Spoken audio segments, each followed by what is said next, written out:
हरिः ॐ मनो ज्योतिर्जुघता माजस्य बृहस्पतिर्जग्नामि मातन्नो त्वारिष्टं जग्नगुं समीमं दधातु विश्वे देवास इह मादयन्तामो प्रतिष्ठा हृदयाय नमः। ॐ आबुद्धग्ने सविता जनानां प्रतिधेनुमिवायति मुखासम्म जह्वा इव प्रभयामुज्जिहानाः प्रभानवः शिश्रते नाकवच्छ शिरसे स्वाहा। ॐ मूर्धानन्दिवो अरतिं पृथिव्या वैश्वानरमृत आजातमग्निं कविगुं सम्राजमतिथिं जनानामासन्ना पात्रं जनयन्त देवा। ॐ शिखायै वसट ॐ मर्वाणि ते परमणाच्छादयामि सोमस्त्वा राजा मृतेनानुवस्ताम् उरुर्वरीयो वरुणस्ते कृणोतु जयन्तं त्वानुदेवा वदन्तु। ॐ कवचाय ॐ विश्वातक्षचोरुतव्यसवातो मोखो विश्वातो बाहुरुतव्यसवातस्पात शम्बाव्यन्तमति सम्पतत्रैर्द्यावा भूमि जनयन् देव एका निरत्रयाय सटल। ॐ मानसलोके तनये मान आयुगिमानो गोकुमानो अश्वे कुरीरिखः मानो पीरानुद्रवामिनो वधीरे अभिगमन्तः सदमित्वा हवामहे। अस्त्राय ध्यानम् ध्यायेन्नित्यं महेशं रजतगिरिभं चारुचन्द्रावतंसं रक्ताकल्पोज्ज्वलङ्गं परस्मिन्गबरा वीर्यस्तं प्रसन्नं पद्मासीनं समन्तास्तुतमर्गणैर्व्याघ्रकृतिं वसानं विश्वाद्यं विश्ववन्द्यं निखिलवशहरं पञ्चवक्त्रं त्रिनेत्रम्। ॐ नमः पार्वतीपतये हर हर महादेव। हरिः ॐ गणानां त्वा गणपतिगुं हवामहे प्रियाणां त्वा प्रियपतिगुं हवामहे निधीनां त्वा निधिपतिगुं हवामहे वसो मम आहमजानि गर्भधमा त्वमजासि गर्भधम् गायत्री दृष्टुपजागत्यानुष्टुपन्त्या सह बृहत्तुष्णिया ककवसूचिभिः संयन्तु वा द्विपदा जाशतपदा स्त्रिपदा जाश षड्पदाः विच्छन्दा जाशसच्छन्दाः सूचिभिः संयन्तु वा सहस्तोमाः सह छन्दस आवृताः सह प्रमारिखयः सप्तदेव्याः पूर्वे कम्पन्ता मनुदृश्य धीरा अन्वाने वीरेरत्यो नास्मिन्ना जज्जाग्रतो दूरमुदैति दैवन्ता दुष्मतशतदैवैति दूरङ्गमं ज्योतिघं ज्योतिरेकन्तन्मे मनः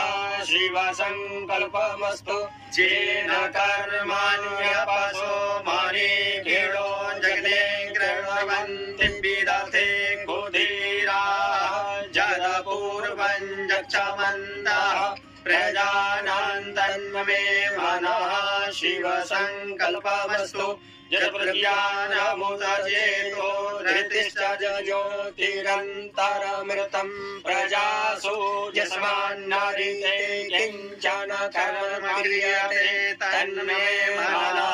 शिवसङ्कल्पमस्तु येनेदं भूतं भुवनं भविष्यत् परिगृहीतममृतेन सर्वं येन जिनस्तायते सप्तहोता तन्मे मनः शिवसङ्कल्पमस्तु यस्मिन् ऋचः सामजो यस्मिन् प्रतिष्ठिता रतना भाविवाराः यस्मिन् स्थितगुं सर्वमोदं प्रजानं तन्मे मनः शिवसङ्कल्पमस्तु सुखारतिरसान्येव जन्मानुयान्येयते वीरसुभ्रवाजिरञ्जरञ्जविष्टं तन्मे मनः शिवसङ्कल्पमस्तु हरिः ॐ सहस्रशीर्षा पुरुषः सहस्राक्षः सहस्रपाता शभूमिगुं सर्वतस्मृतवात्यतिष्ठतसङ्गुलं पुरुष एवेदगुं सर्वं यद्भूतं यच्च भाव्यं भूतामृतस्येषा नो जदन्नेनातिरोहति एतावानस्य महिमातो जायाश्च पुरुषः पादोश्च विश्वाभूतानि त्रिपादस्यामृतं दिवि त्रिपादोर्बौधैत पुरुषः पादोषेया भवत् पुनः ततो विक्रामत्सासनानसने अभि ततो विराडजायत विराजो अधिपुरुषः स जातो अर्यर्यत पश्चात् भूमिमतो पुरः सर्वभूतः संभृतं प्रखदाज्यं पशुस्तं शक्रे वायव्यानारण्याग्राम्याश्च तस्माद्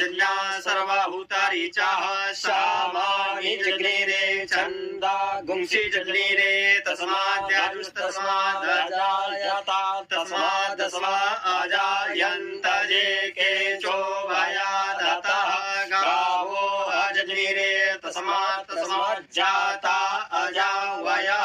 तञ्जग्रं वरहि कृपरोक्षन् पुरुषं जातमग्रतः तेन देवा अयजन्त सद्यारिकयस्य यत्पुरुषं व्यदधुः कथिता व्यकल्पयन् मुखं किमस्यासीत् किं बाहु किमोरोपादा उच्यते ब्राह्मणोऽस्य मुखमासीत् बाहुराजन्यः कृतः ओरो तादृश्य वैश्यः पर्यागुशूद्रो अजायत चन्द्रमा मनसो जात चक्षोः सूर्यो अजायत श्रोत्राद्वायुश्च प्राणश्च मुखादग्निरजायत नाभ्या आसीदन्तरिक्षगुंसेश्वर्योः समवर्तत पर्याम्भो मृदिशः श्रोत्रा तथा लोकान् अकल्पयन्नाजपुरुषेण हविखा देवा जिज्ञमतन्वत वसन्तोऽस्यासीदाजङ्घ्रिकमैद्मः शरद्भविः सप्तस्यासन्नपरिधयस्त्रीः सप्तसमिधः कृताः देवा जदयन्तन्वान अवदनन् पुरुषं पशुं जग्नेन जग्नमयजन्त देवस्तानि धर्माणि प्रथमन्यासन्नाते अनाकं महिमानः सचन्तजत पूर्वे साध्याः सन्ति देवाः अद्याः संवृतः पृथिव्यैरसाचकर्मणः समवर्तताग्रे तस्य त्वष्टाभिदधरूपमेत्रितन्मृतस्य देवत्वमाजानमग्रे वेदाहमेतं पुरुषं वहन्तमादित्यवर्णन्तमसः परस्ताता तमेव विदित्वातिमृत्युमेति नान्यः पन्था विद्यते अनाय प्रजापतिश्चरति गर्भे अन्तर्जायमानो बहुधा विजायते तस्य योनिं परिपश्यन्ति धीरास्तस्मिन् हतस्तुर्भुवनानि विश्वाज्यो देवेभ्यः तपतिजो देवानां पुरोहितः पूर्वो जो देवेभ्यो जातो नमो रुचा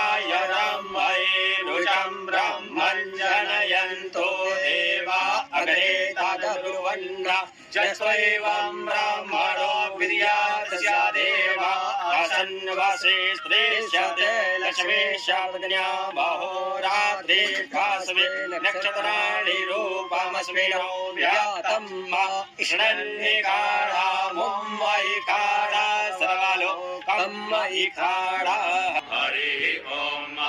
आसुः सितानो बृहवो न भीमो घना घनः क्षोभणश्चरिखणीनाम् सङ्क्रन्दनो निमिष एकवीरः शतगुंसेना अजयसाकमिन्द्रः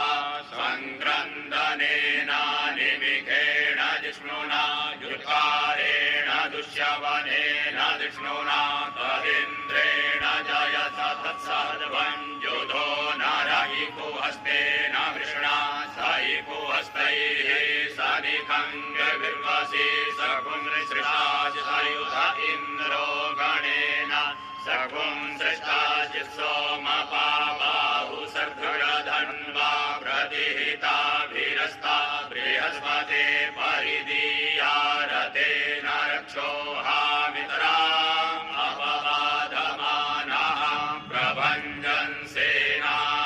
प्रवीणो युधा जयन्नस्माकमेध्यवितारथानां बलविज्ञायस्थविरः प्रवीरः सहस्वान्वाजी सहमान उग्रः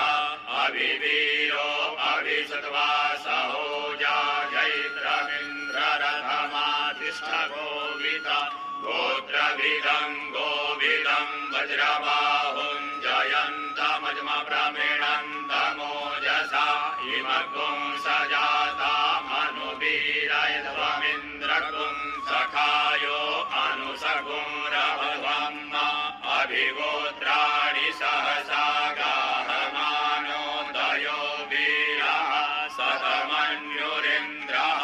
दुष्यवनः पृतनाखाडयोऽस्माकं सेना अवतु प्रयुसु इन्द्र आसान्नेता बृहस्पतिर्दक्षिणा जज्ञः पुर एतु सोमः देवसेनानामभिभञ्जतीनां जयन्तीनां मरुतो जन्मब्रह्म इन्द्रस्य विष्णो वरुणस्य राज्ञ आदित्यानां मरुतागुं सर्ध उग्रम् महामनसां भुवनच्यवानां गोपो देवानां जयतामुदस्तात् उद्धरिखयमघवन्नायुधान्युक्सत्वनां मामकानां मनापुंसे उद्धृतहन्वाजिनां वाजिनान्युग्रथानां जयताञ्जन्तुघोषाः अस्माकमिन्द्रः समृते कुर्वजे अस्माकञ्जा इखवस्ता जयन्तु अस्माकं वीरा उत्तरे भवन्तु उदेवा भवता हवेको अमीकाञ्चित्तं प्रतिलोभयन्ति गृहाणाङ्गान्यप्ये परेहि अभिप्रेहि निर्दहरसु सोरैरन्ध्रेणामित्रास्तमसा सचन्ताम् अवसृष्टा परापत सर्व्ये ब्रह्म सकुंसिते गच्छामित्रान् प्रपद्यस्व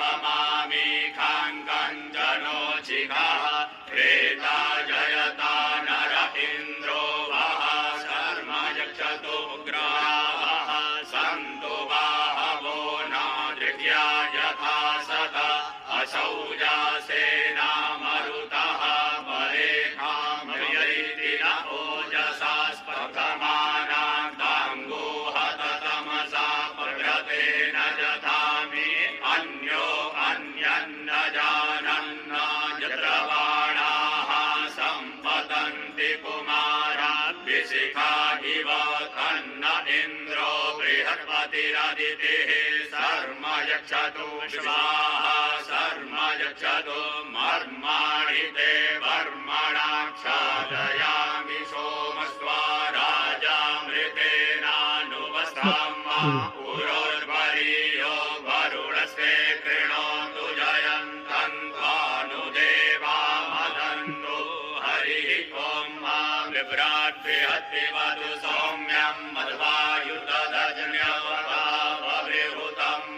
वातयुतो यो अभिरक्षति मना प्रजाः पुभोगपुरुधा विराजति उदुयञ्जातवेदसं देवं वहन्ति केतवः दृशे विश्वाय सूर्यं येनापावप्रचक्षसा भूरण्यन्तञ्जना अनुत्वं वरुण पश्यसि दैव्यावद्वर्यो आगतगो रथेन सूर्यध्वजा मध्वा यज्ञगो समञ्जाते तं प्रघ्नधायं वेन शिरं देवानां मातं प्रघ्नधा पूर्वता विश्वथे मथा ज्येष्ठतातिं वरहि खदकुन्दर्विणं प्रतीचीनं मृजनन्दो हसे धुनिमासुञ्जयन्तमनुयासु वर्धसे अयं वेनश्चोदय कृष्णिगर्भा ज्योतिर्जरायुरजसो विमाने इममपातु सङ्गमे सूर्यस्य शिशुन्न विपरामतिभिर्हन्ति चित्रं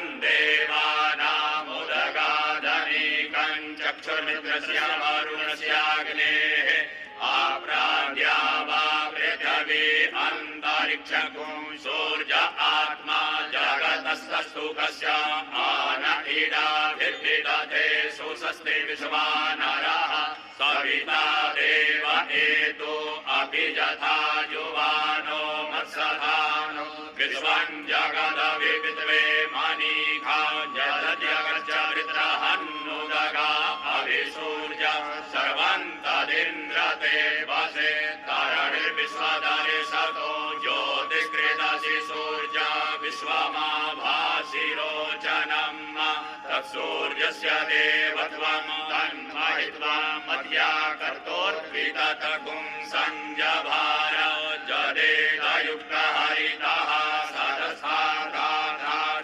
सदसाधात्रिवासस्तनुते सीमस्मै तन्मित्रस्य वरुणस्याभिचक्षे सूर्यो रूपं गृणुते द्यो रूपस्ते अनन्तमन्यदृषदस्य पायः कृष्णमन्युध्वरितः सम्भरन्ति वर्णाः असि सूर्यवर्णादित्यमः असि महस्ते सतो महिमा पनस्य देवता देवमः असि भक्षोर्यशवसमः असि सदादेवमः असि मह्नादेवानामस्याः पुरोहितो विभुज्योतिरदाभ्यम् श्रायन्त इव सूर्यं विश्वेदिन्द्रस्य वक्षत वसो निजाते जनमान ओजसा प्रतिभागन्नदीधिमा अद्या देवा उदिता सूर्यस्य निरगुं हसः विवृता निरमद्यात धन्नो मित्रो वरुणो मामहन्तामदितिः सिन्धुः पृथिवी उतयोः आकृष्णेन रजसा वर्तमानो निवेशयन्नमृतं मर्त्यं च हिरण्ययेन सविता रथेन देवो याति भुवनानि पश्यन् हरिः ॐ नमस्ते ब्रह्मण्यवहुतो दैववे नमः बाहुव्यामुदते नमः या देवशिवा तनोरघोरा पापकाशिनी दयानस्तन्वा सन्तमया गिरिसन्ताभिजाकसीः जामि पुङ्गिरिसन्तास्ते विभगस्ववे शिवाङ्गिरिसतां कुरु माहि पुंसीः पुरुखं जगता शिवेन वचसा त्वा गिरिसाक्षावदामसि यथा नः सर्वमि जगदयक्ष्मगो सुमना असदा अर्यवोचदधिवक्ता प्रथमो दैव्यो विगत महिश्च सर्वाञ्जं भयन् सर्वाश्च जातु धान्यो धराचिः पराशुभ असौजस्ताम्रो अरुण उत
शयानेभ्य आसीनेभ्य वो नमो नमस्ते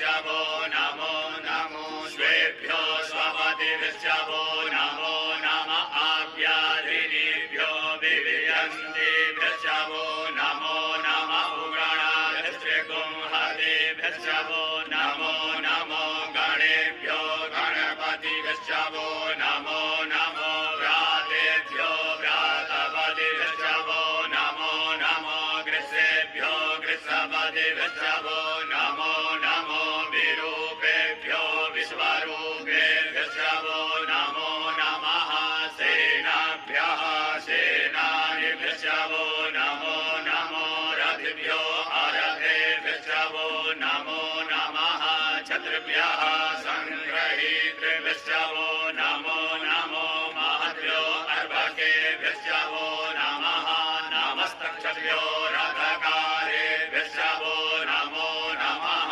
कुलालेभ्यः कर्मारेभ्यश्च वो नमो नमो निखादेभ्यः पुञ्जिष्ठेभ्यश्च वो नमो नमः स्वनिभ्यो मृगायुभ्यश्च वो नमो नमः सूर्यः स्वपतिभ्यश्च वो नमो नमो भवाय च रुद्राय च नमः सर्वाय च पशुपतये च नमो नीलग्रीवाय च शितिकण्ठाय च नमः कपर्दिने च युक्तकेशाय च नमः सहस्राक्षाय च शतधन्वने च नमो गिरिशयाय च शिल्पिविष्टाय च नमो मेढुष्टमाय च कुमते च नमो ह्रस्वाय च वामनाय च नमो बृहते च वर्गीयसे च नमो वृद्धाय च सवृद्धे च नमो ज्ञाय च प्रथमाय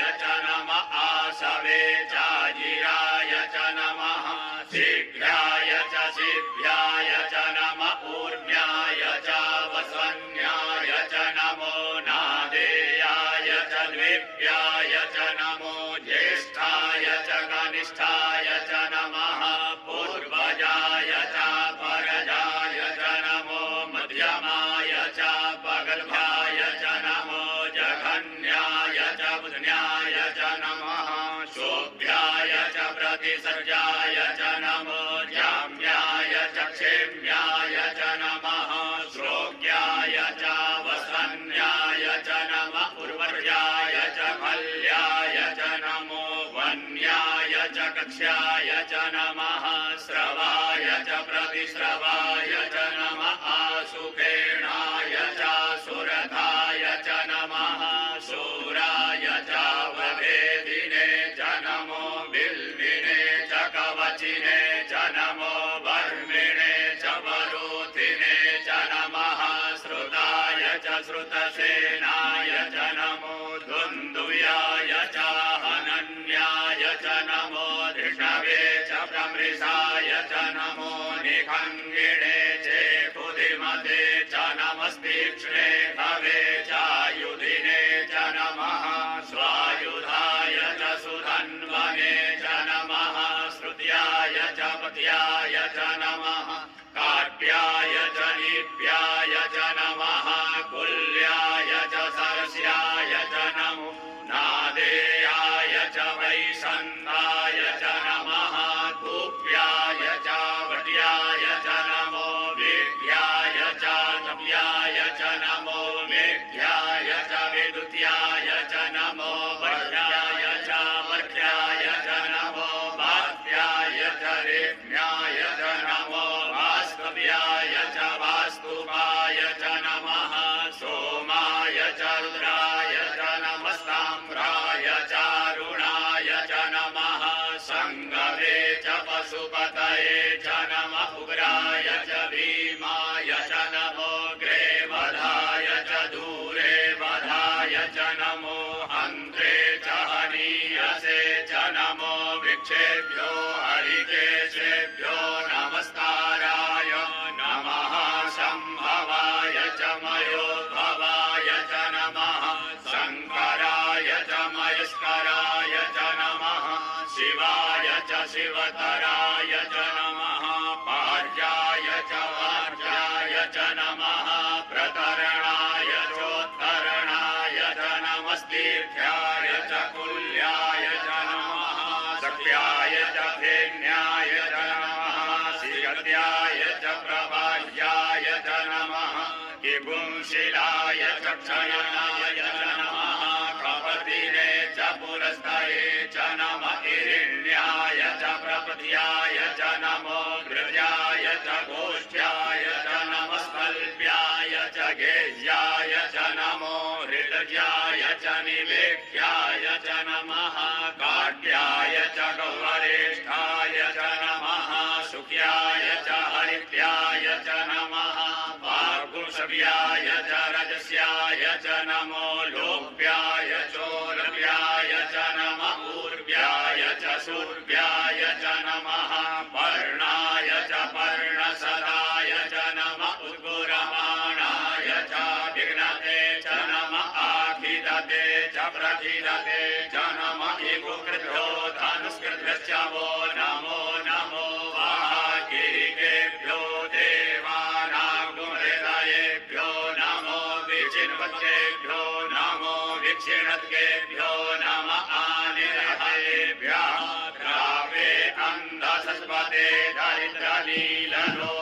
आसां प्रजानां वेकां पशूनां भेर्मारोन्मोचनः किञ्चन ममत इमा रुद्राय तपसे कपर्दिने क्षयवीराय प्रवरामहे मदीः यथा समसद्विपदे चतुष्पदे विश्वं पुष्टं ग्रामे अस्मिन्ननातुरं जाते रुद्रशिवा तनोः शिवा विश्वाहा भेखजी शिवा रुद्रस्य भेखजी तया नो मृडजीवसे हरिणो रुद्रस्य हे त्रिवृणक्तु परिवेखस्य दुर्मतिरघायोः अवस्थिरा मघवद्भ्रस्तनुपमेवस्तोकायतनयाय मृडं मेढुष्टम शिवतम शिवो नः सुमना भव परमे वृक्ष आयुधन्निधाय कृतिं वसान आचर पिनाकं विव्रदागहि विकीर्तयो नमस्ते अस्तु भगवः जास्ते सहस्रगुं हेतयोन्यमस्मन्निवपन्तुताः सहस्राणि सहस्रशो बाह्वोस्तव हेतयः तासामीशानो भगवः पराचीना मुखाकृते असङ्ख्याता सहस्राणि ये रुद्रा अधिभूम्यां माते खागुसहस्रयोजने वधन्वानि तन्मसि अस्मिन् महत्यर्णवेऽन्तरिक्षे भवा अधिते खागुसहस्रयोजने वधन्वानि तन्मसि नीलग्रीवाः सिद्धिकण्ठादिवको रुद्रा उपसृताः ते खागुसहस्रयोजने वधन्वानि तन्मसि नीलग्रीवाः सिद्धिकण्ठाः सर्वा अधः क्षमाचराः ते खागुसहस्रयोजने वधन्वानि तन्मसि ये वृक्षे कुशकविञ्जरा नीलग्रीवा विलोहिताः ते खागुसहस्रयोजने वधन्वानि तन्मसि ये भूतानामधिपतयो विशिखासः कपर्दिनः ते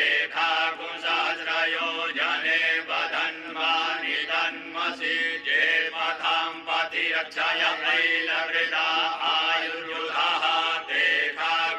खागुसहस्रयोजने वधन्वानि तन्मसि ये तीर्थानि प्रचरन्ति श्रीकाहस्तानि खङ्गिणः ते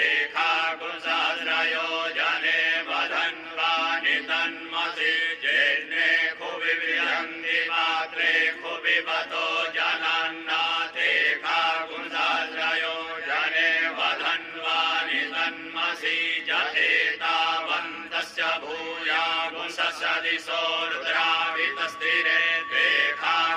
खागुसहस्रयोजने वधन्वानि तन्मसि नमोऽस्तु रुद्रेभ्यो ये दिवि ये खाम्बरि कविकवः तेभ्यो दश प्राचे दश दक्षिणा दश प्रदेशेर्दशो देशेर्दशोर्ध्वाः तेभ्यो नमो अस्तु तेनो बन्धु तेनो मृडयन्तु ते यन्निष्मो यस्य नो द्वेष्टितमे काञ्जं वेदमः नमोऽस्तु रुद्रेभ्यो जेन्दरिक्षे जे खाम्बादैकवः तेभ्यो दश प्राचीर्दश दक्षिणा दश प्रदेशेर्दशो देशेर्दशोर्ध्वाः तेभ्यो नमो अस्तु तेनो बन्धु तेनो मृडयन्तु ते यन्निष्मो यस्य नो द्वेष्टितमे काञ्जं वेदमः नमोऽस्तु रुद्रेभ्यो ये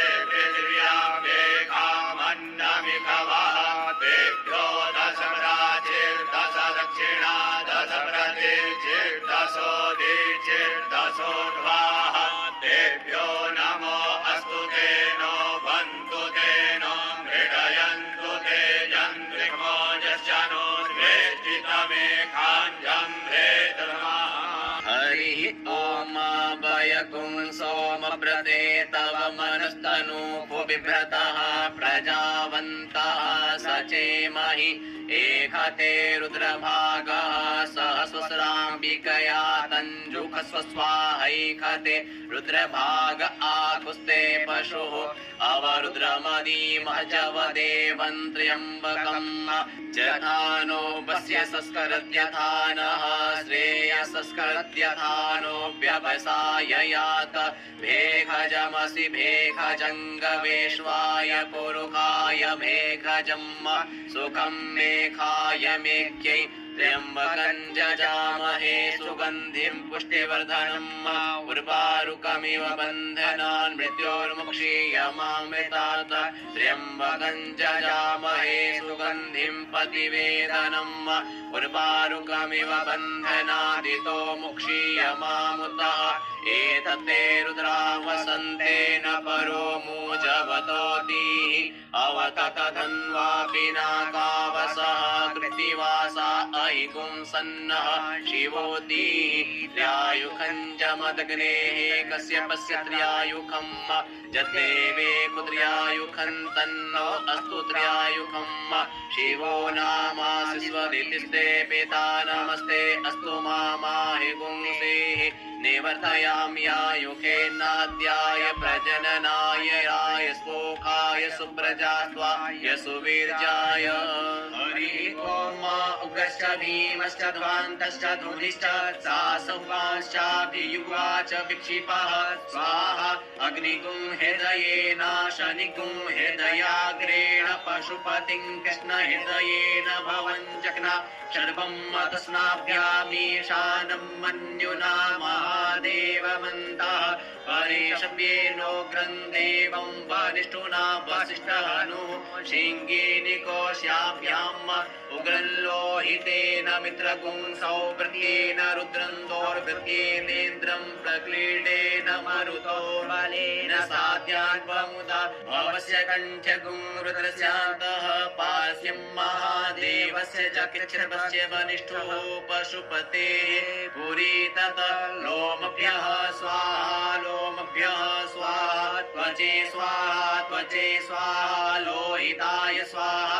लोहिताय स्वाहा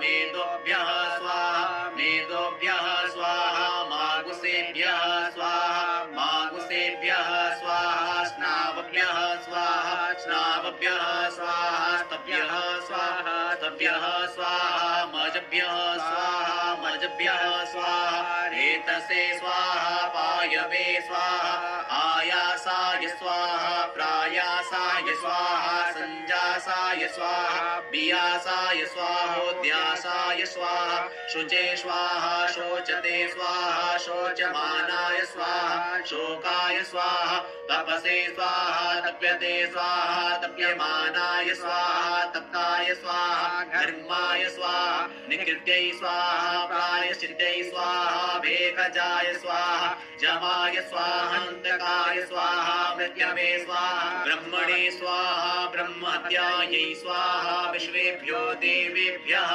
स्वाहा द्यावा पृथिवीभ्यः स्वाहा हरि ओम बाजश्च मे प्रसवश्च मे प्रयतिश्च मे प्रसिद्धिश्च मे धीतिश्च मे क्रतुश्च मे स्वरश्च मे श्लोकश्च मे श्रवश्च मे श्रुतिश्च मे ज्योतिश्च मे स्वश्च मे जदनेन कल्पन्ताम् प्राणश्च मे पानश्च मे व्यानश्च मे सुश्च मे चित्तञ्च म आधीतञ्च मे वाक्च मे मनश्च मे चक्षुश्च मे श्रोत्रञ्च मे दक्षश्च मे बलञ्च मे जदनेन कल्पन्ताम् ओजश्च मे सहश्च म आत्मा च मे तनुश्च मे शर्म च मे वर्म च मेऽङ्गानि च मे स्थीनि च मे परोमुखी च मे शरीराणि च म आयुश्च मे जरा च मे जदनेन कल्पन्ताम् ज्येष्ठ्यञ्च म आधिपत्यञ्च मे मन्युश्च मे भामश्च मे मश्च मे भश्च मे जेमा च मे महिमा च मे परिमा च मे प्रतिमा च मे बर्हिमा च मे द्राघिमा च मे वृद्धञ्च मे वृद्धिश्च मे जदनेन कल्पन्ताम् सत्यञ्च मे श्रद्धा च मे जगच्च मे धनञ्च मे विश्वञ्च मे महश्च मे क्रीडा च मे मोदश्च मे जातञ्च मे जनिक्यमाणञ्च मे सूक्तञ्च मे सुकृतञ्च मे जदनेन कल्पन्ताम्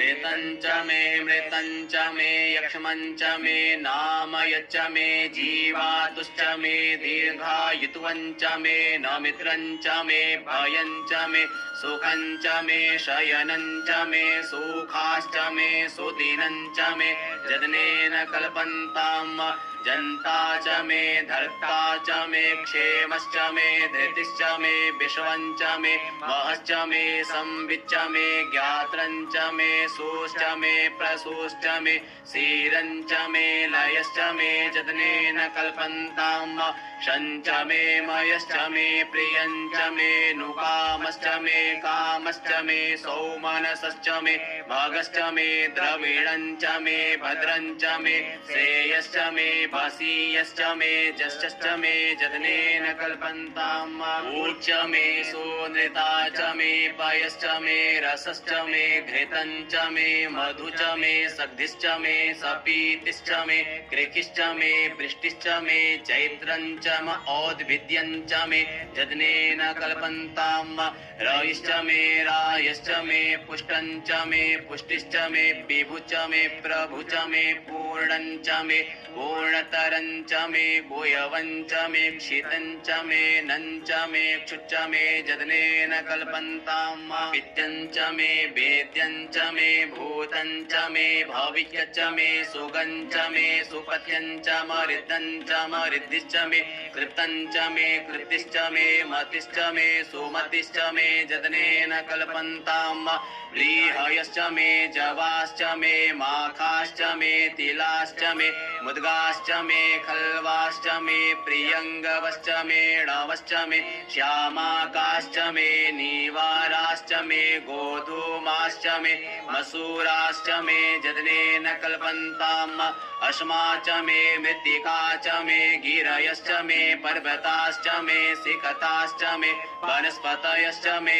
हिरण्यञ्च मे यश्च मे श्यामञ्च मे लोहञ्च मे सीसञ्च मे त्रपुच मे जदनेन कल्पन्ताम् अग्निश्च मे आपश्च मे विरुधश्च म ओखधयश्च मे कृष्णपच्याश्च मे कृष्णपच्याश्च मे ग्राम्याश्च मे पशव आरण्याश्च मे वित्तञ्च मे वित्तिश्च मे भूतञ्च मे भूतिश्च मे जदनेन कल्पन्ताम् वसु च मे वसतिश्च मे कर्म च मे शक्तिश्च मे रथश्च म एमश्च म इत्या च मे गतिश्च मे जदनेन कल्पन्ताम् अग्निश्च म इन्द्रश्च मे सोमश्च म इन्द्रश्च मे सविता च म इन्द्रश्च मे सरस्वती च म इन्द्रश्च मे पूखा च म इन्द्रश्च मे बृहस्पतिश्च म इन्द्रश्च मे जतनेन कल्पन्ताम् मित्रश्च म इन्द्रश्च मे वरुणश्च म इन्द्रश्च मे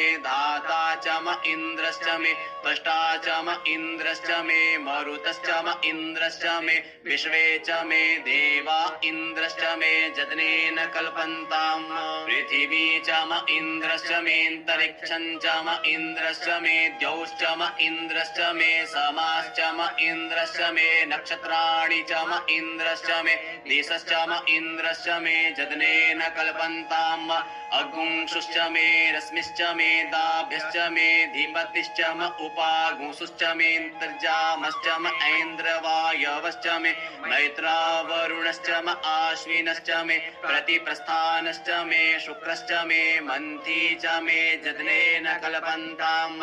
आग्रयणश्च मे वैश्वदेवश्च मे ध्रुवश्च मे वैश्वानरश्च म ऐन्द्राग्रश्च मे महावैश्वदेवश्च मे मरुत्वतीयाश्च मे निकेवल्यश्च मे सावित्रश्च मे सारस्वतश्च मे पाग्निवतश्च मे हारियोजनश्च मे जतनेन कल्पन्ताम्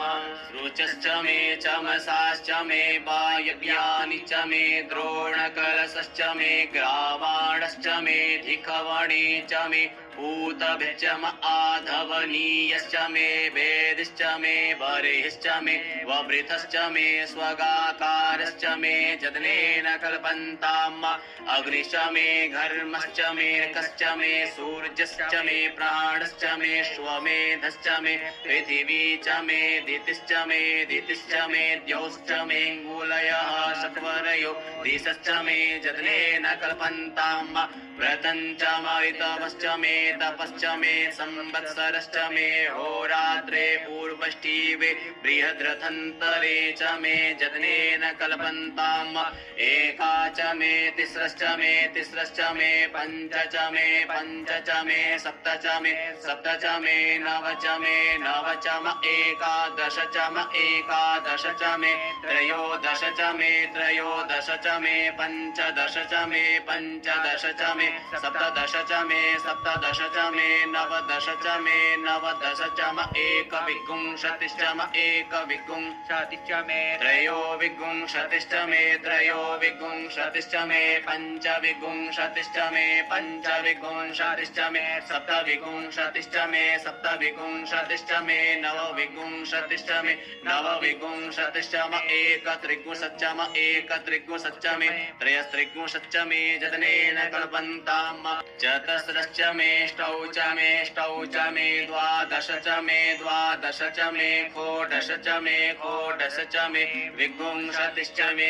विंशतिश्च मे चतुर्विंशतिश्च मे चतुर्विंशतिश्च मे अष्टाविंशतिश्च मे अष्टाविंशतिश्च मे द्वात्रिंशच्च मे द्वात्रिंशच्च मे षट्त्रिंशच्च मे षट्त्रिंशच्च मे चत्वारिंशच्च मे चत्वारिंशच्च मे चतुश्चत्वारिंशच्च मे चतुश्चत्वारिंशच्च मे अष्टाचत्वारिंशच्च मे जतनेन कल्पन्ताम् त्रयविश्च मे त्रयवी च मे द्वितीयवाट् च मे द्वितीयौही च मे पञ्चाविश्च मे पञ्चावी च मे त्रिवत्सश्च मे त्रिवत्सा च मे तुर्यवाट् च मे तुर्यौही च मे जतनेन कल्पन्ताम् पष्टवाट् च मे पष्टौही च म उक्षा च मे वशा च म ऋकवश्च मे बेहच्च मे नटवांश्च मे धेनुश्च मे जतनेन कल्पन्ताम्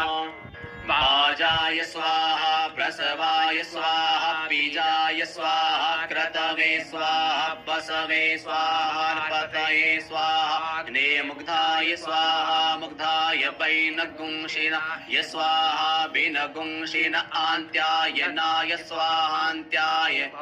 नाय स्वाहा भुवनस्य पतये स्वाहाधिपतये स्वाहा प्रजापतये स्वाहा इयन्ते राण्मित्राय जन्तासि जमन ऊर्जित्वा वृष्टित्वा प्रजानां त्वाधिपत्याय आयुर्जतनेन कल्पतां प्राणो जतनेन कल्पतां चक्षुर्जतनेन कल्पतां श्रोत्रं जतनेन कल्पतां वाग्जतनेन कल्पतां मनो जतनेन कल्पताम् आत्मा जतनेन कल्पतां ब्रह्मा जतनेन कल्पतां ज्योतिर्जतनेन कल्पतां स्वर्जतनेन कल्पतां पिष्टं जदनेन कल्पतां जदन्यो जदनेन कल्पताम् सोमश्च जजुश्च ऋक्च सामश्च बृहच्च रतन्तरञ्च स्वदेवा अगन्मामृता अभूम प्रजापतेः प्रजा अभूमभित् स्वाहा हरिः ॐ ऋचं वाचं प्रपद्ये मनो जजुः प्रपद्ये सामं प्राणं प्रपद्ये चक्षुः श्रोत्रं प्रपद्ये वागोजः सहौजो मयि प्राणापानौ जन्मे छिद्रं चक्षुको हृदयस्य मनसो भाति तृणं बृहस्पतिर्मे तद्ददातु शन्नो भवतु भुवनश्च जष्पतिः भूर्भुवः स्वः कयानश्चित्र आभुवदूति सदा वृधः सखा कया सचिष्टया वृता कस्त्वा सत्यो मदानामग्गो हिष्ठो मत्सदन्धसः दृढाचिदारुजे बसो अभिखुणः सखीनामविता चरित्रेणाम सतं भवास्योतिभिः कया त्वन्न ऊत्या विप्रमन्दसे बृहन्न कया स्तोत्रिभ्य आभर इन्द्रो विश्वस्य राजति शन्नो अस्तु द्विपदे शञ्चतुःपदे शन्नो मित्रः शम्बरुणः शन्नो भवतर्जमा शन्न इन्द्रो बृहस्पतिः शन्नो विष्णुरुक्रमः शन्नो वातः पवता गुशन्नस्तपतु शूर्जः शन्नः कृणिकदद्देवः पर्जन्यो अभिवरेखतु आहानिशं भवन्तु नः शगुं रात्रिः प्रतिधीयताम् शन्न इन्द्राग्नि भवतामवोभिः शन्न इन्द्रा वरुणारातहव्य शन्न इन्द्रापूकणा वाजसातौषमिन्द्रा सोमा सुविताय संजोः शन्नो देवीरभिष्टय आपो भवन्तु पीतये संजोरभिस्रवन्तु नः स्योना पृथिविनो भवानक्षरा निवेशनि यच्छानः शर्म सप्रथाः आपो हिष्ठामयो भुवस्तान ऊर्जे दधातन महेरणाय चक्षसे जो वः शिवतमो रसस्तस्य भाजयते हनः उषतीरिव मातरः तस्मा अरङ्गमामवोजस्य क्षयाय जिन्वथ आपो जनयथा च नः द्यौः शान्तिरन्तरिक्षगुं शान्तिः पृथिवी शान्तिरापः शान्तिरोषधयः शान्तिः वनस्पतयः शान्तिर्विश्वे देवाः शान्तिर्ब्रह्म शान्तिः सर्वगुं शान्तिः शान्तिरेव शान्तिः सामा शान्तिरेधि धृते त्रिगुं हमा मित्रस्य मा चक्षुषा सर्वाणि भूतानि समीक्षन्ताम् मित्रस्याहं चक्षुषा सर्वाणि भूतानि समीक्षे मित्रस्य चक्षुषा समीक्षामहे धृते त्रिगुं हमा ज्योक्ते सन्दृशि जीव्या संज्योक्ते सन्दृशि जीव्या सम्म नमस्ते हरसे शोचिखे नमस्ते अस्तुर्चिखे अन्यास्ते अस्मत्तपन्तु हेतयः पावको अस्मभ्यं शिवो भव नमस्ते अस्तु विद्युते नमस्ते स्तनयित्नवे नमस्ते भगवन्नस्तु जतः स्वः समीहसे जतो यतः समीहसे ततो नो अभयं कुरु शन्नः कुरु प्रजाभ्यो भयन्नः पशुभ्यः सौमित्रियान् आप ओषधयः सन्तु दुर्मित्रियास्तस्मै सन्तु जोस्मान् द्वेष्टि जञ्च वयं दिक्मः तच्चक्षुर्देव हितं पुरस्तात् शुक्रमुच्चरत पश्येम शरदः शतं जीवेम शरदः शतगुं शृणुयाम शरदः शतं प्रब्रवाम शरदः शतमदीनाः स्याम शरदः शतं भूयश्च शरदः शतात हरिः ॐ स्वस्ति न इन्द्रो वृद्धस्रवाः स्वस्ति नः पूषा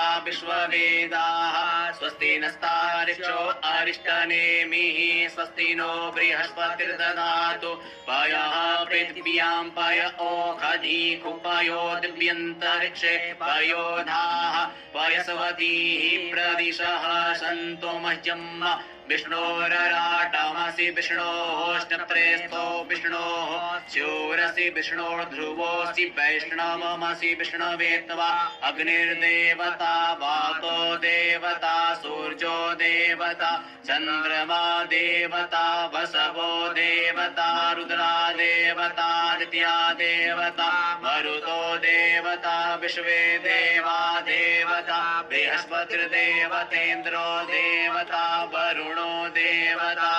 ॐ सद्यो जातं प्रपद्यामि सद्यो जाताय वै नमो नमः भवे भवेनाति भवे भवस्व मां भवोद्भवाय नमः वामदेवाय नमो ज्येष्ठाय नमः श्रेष्ठाय नमो रुद्राय नमः कालाय नमः कलविकर्णाय नमो बलविकर्णाय नमो बलाय नमो बलप्रमथनाय नमः सर्वभूतदमनाय नमो मनोन्मनाय नमः अघोरेभ्यो घोरेभ्यो घोरघोरतरेभ्यः सर्वेभ्यः सर्वशर्वेभ्यो नमस्ते अस्तु रुद्ररूपेभ्यः तत्पुरुषाय विद्महे महादेवाय धीमहि तन्नो रुद्रः प्रचोदयात् ईशानः सर्वविद्यानाम् ईश्वरः सर्वभूतानां ब्रह्माधिपतिर्ब्रह्मणोऽधिपतिर्ब्रह्मा शिवो मे अस्तु सदा शिवो